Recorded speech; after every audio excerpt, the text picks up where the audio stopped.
आज क्लास 8 में social studies के चैप्टर नंबर 1 और पीरियड नंबर 2 पढ़ेंगे अपन।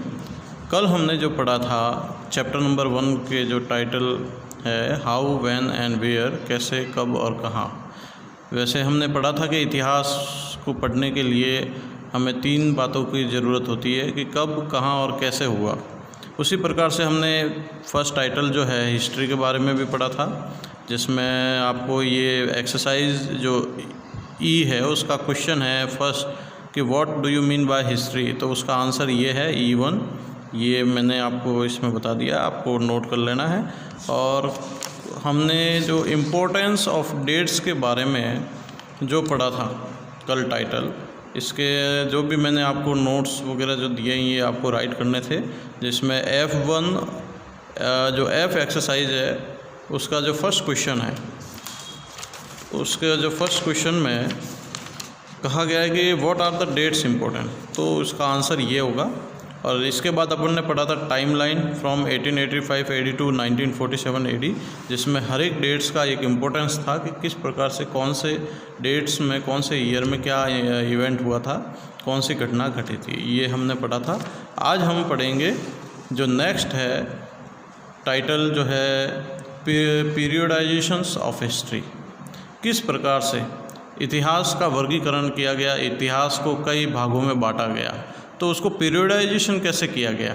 जैसे वैसे हम पहले पिछली क्लासों में पढ़ चुके हैं कि AD और BC को यूज किया जाता था, उसको जैसे उसका पीरियडाइजेशन किया गया कि जो जीसस क्राइस्ट के बाद जो जन्म होने के बाद वाले भाग को AD के रूप में पढ़ा जाता है और जीसस के जन्म से पूर्व वाले भाग को BC के रूप में पढ़ा जाता है। अब जो पीरियडाइजेशन यहाँ पर किया जा रहा है तो किस प्रकार से किया गया, जैसे हमारे इंडियन हिस्ट्री में 3 टाइप से डिवाइडेड है, एंशिएंट हिस्ट्री, मेडिवल हिस्ट्री और मॉडर्न हिस्ट्री के रूप में करते हैं। तो किस प्रकार से ये सारा वर्गीकरण हुआ है वो अपन पढ़ेंगे। टाइटल है periodization of history. Periodization is the process of study of categorizing the past into discrete quantified named blocks of time.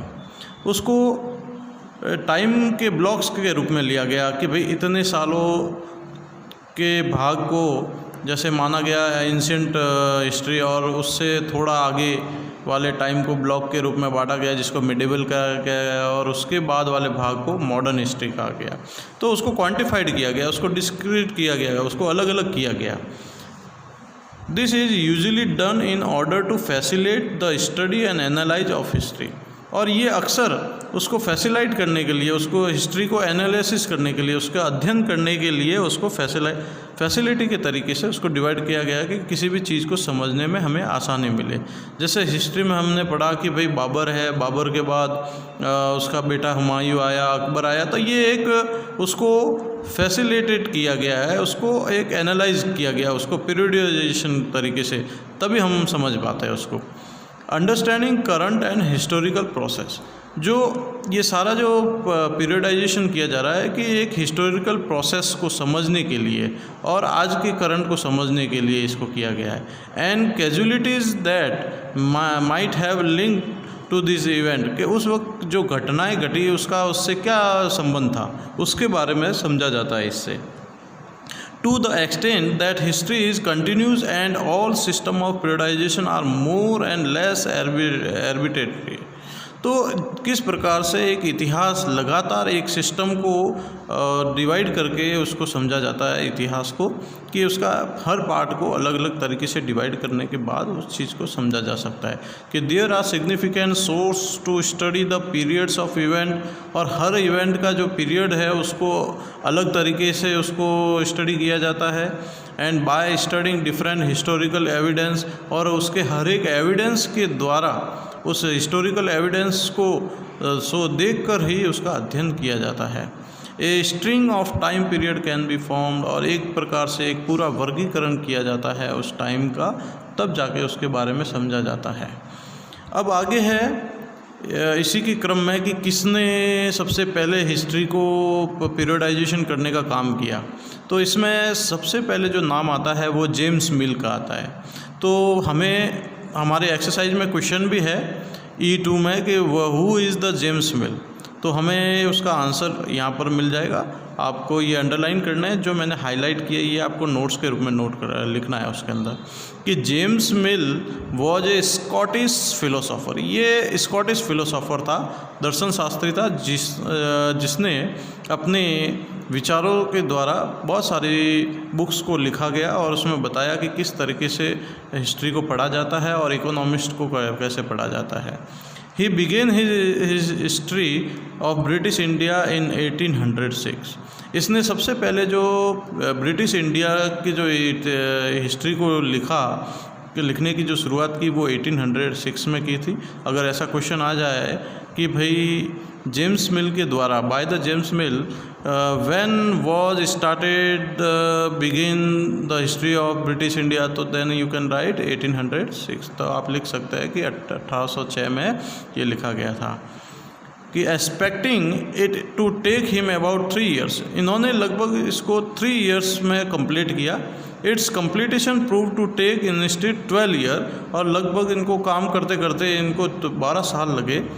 with 3 substantial volume at last being published early in 1870। शुरुआती दौर में इन्होंने 1817 में उसके बहुत सारे जो रिकॉर्ड्स है वो पब्लिश कर दिए थे 1817 में। फिर इन 1819 he was appointed an official in Indian house. फिर इनको इंडियन हाउस के अंदर, ऑफिशियल के अंदर इनको अपॉइंट कर दिया गया था एज एक ऑफिसर के रूप में, और उनको ये कहा गया कि आप इंडियन जो हिस्ट्री है उसको पीरियडाइज कीजिए।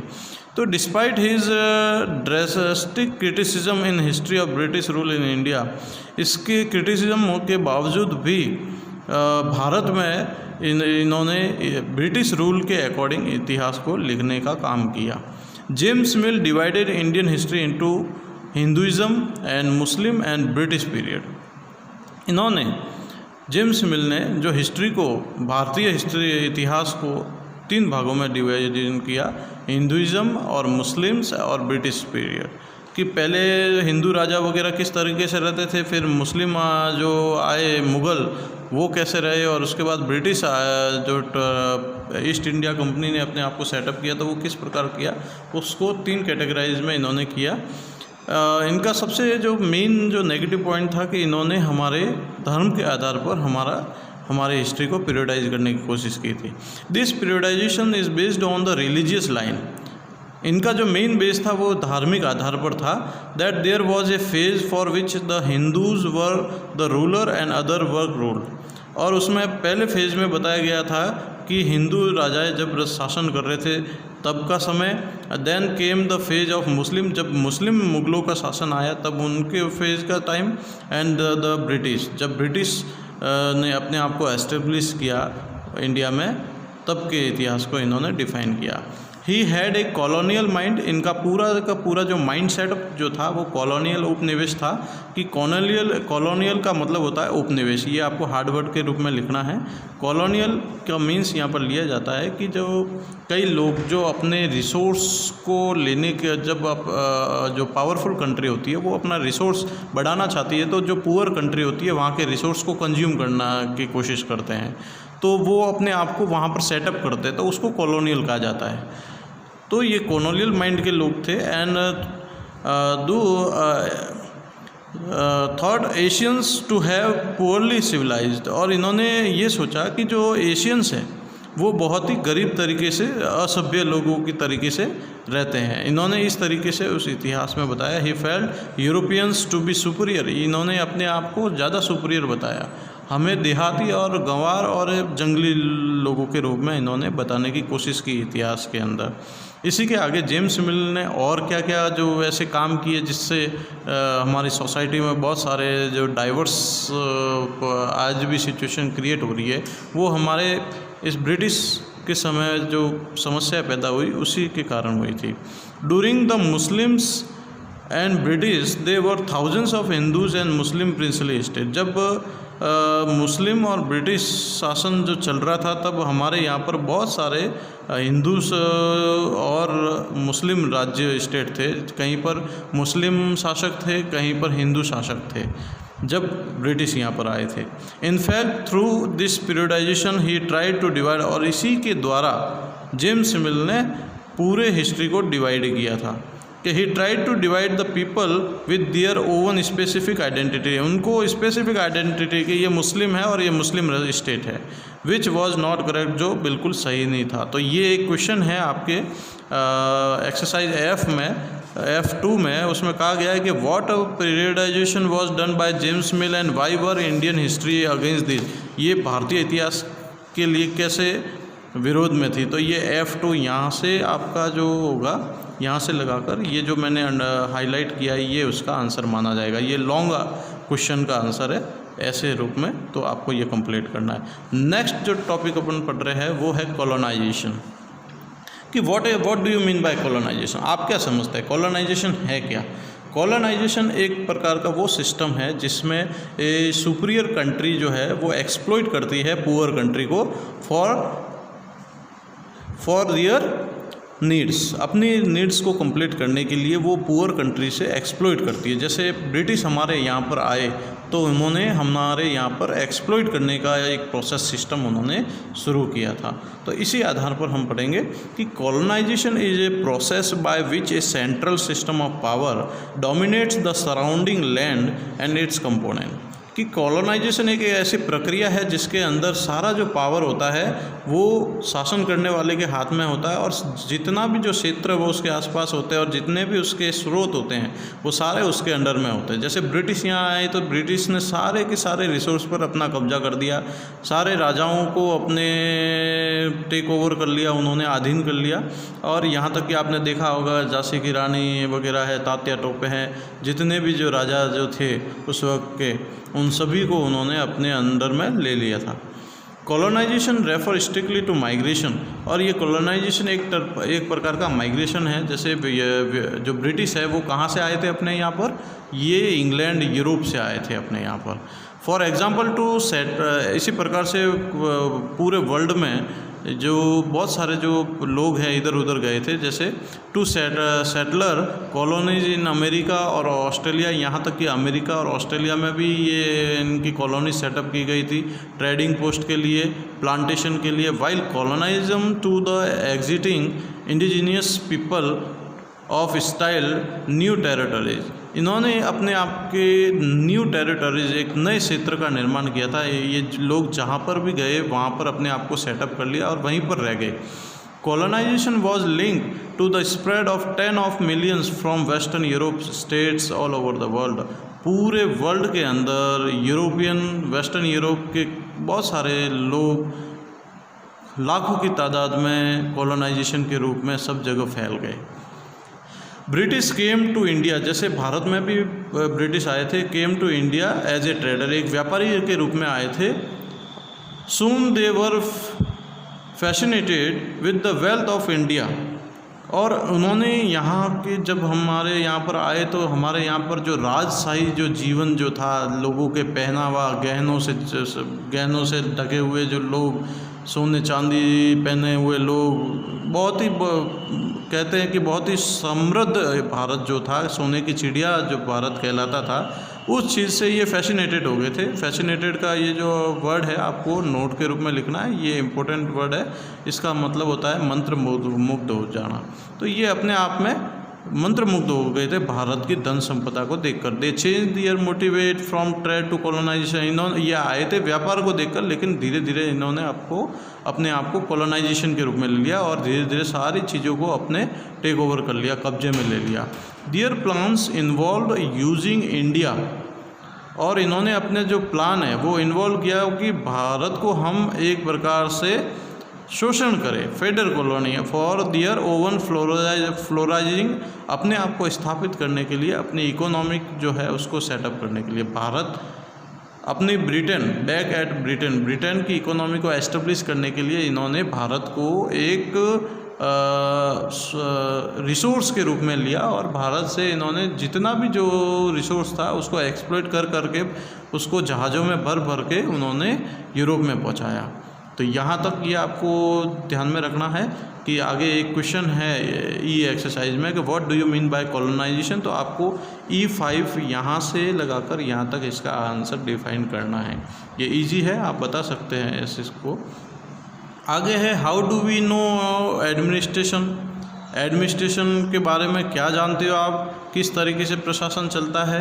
जैसे आज भी हम देखते हैं कि भाई किस प्रकार से प्रशासन, कलेक्टर वगैरह जैसे काम करते हैं, उस वक्त भी ब्रिटिश शासन में ऐसा सिस्टम बने हुए थे, सभी अपने अपने काम काज करते थे। तो आज के लिए इतना ही है। कल अपन ये how do we know administration पढ़ेंगे। अभी मैं आपको जो एक्सरसाइज में जो क्वेश्चन है वो बता देता हूँ।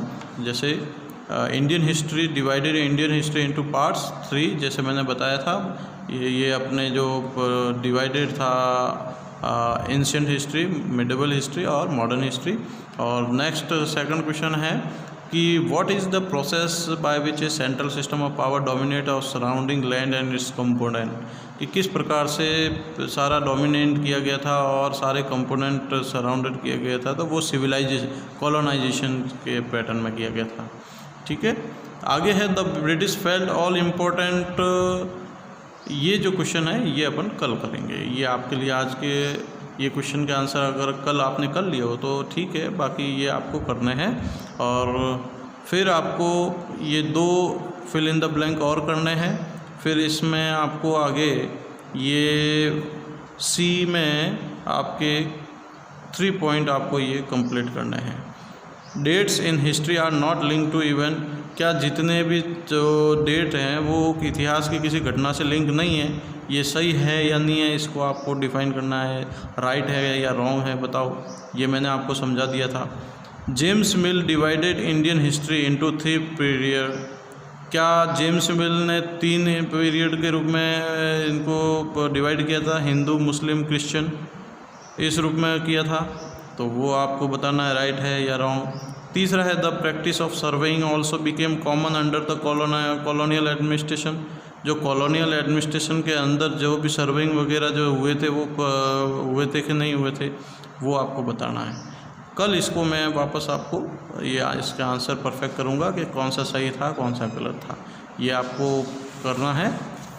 फिर नेक्स्ट आप देखोगे मैच द फॉलोइंग, मैंने कल आपको बता ही दिया था कौन कौन से इवेंट है, किससे एसोसिएट है, वो आपको डेट में देखने पड़ेंगे पीछे। जेम्स मिल है तो जैसे पीरियडाइजेशन ऑफ इंडियन हिस्ट्री, जैसे आज हो गया ये जो रिचर्ड ट्रेवजी के जो इन्वेंशन ऑफ ट्रेन को था, रॉलेट एक्ट जो जलियांवाला बाग कांड से था, साइमन कमीशन जो था पॉलिटिकल रिफॉर्म के लिए बनाया गया था, पूना पैक्ट जो है महात्मा गांधी और अम्बेडकर के बीच में हुआ था, ये बता दिया था आपको। नेक्स्ट मैंने आपको बता दिया कि E1 का क्वेश्चन भी बता दिया, क्वेश्चन का आंसर बता दिया है। E2 का भी मैंने बताया, हु वाज जेम्स मिल, जो अभी अपन ने पढ़ा। What did James mill think about all Asian societies, इसके बारे में भी मैंने आपको ये E3 यहाँ पर लिख दिया है, ये इसका आंसर होगा E3 इस पैराग्राफ में, तो ये इसका आंसर हो जाएगा। फिर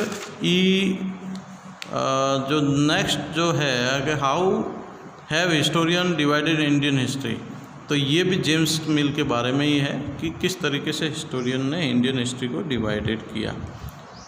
तो आगे हम देखेंगे what do you mean by the term colonization, ये भी मैंने आपको बता दिया था। यहाँ पर E5 जो है इसका ये आंसर हो जाएगा यहाँ पर। फिर आपके आगे जो है F में व्हाट आर डेट्स इम्पोर्टेंट, जो अपन ने जो डेट्स के बारे में पढ़ा था, तो F1 ये इसका आंसर हो जाएगा F1 का।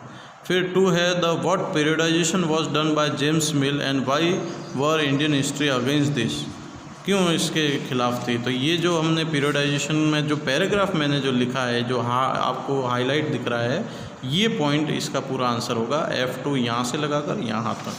फिर what do you understand by periodization of history, तो then you can write F3 आपका ये यहाँ से होगा, F3 यहाँ से यहाँ तक आपका इसका ये आंसर हो जाएगा F3 का। तो आज हमने ये पढ़ा और ये आपके होमवर्क मैंने आपको दे दिए हैं, इसका आंसर भी आपको अंदर बता दिया, आप नोट कर सकते हैं। Then you have any problem then you can WhatsApp me. Okay, thank you.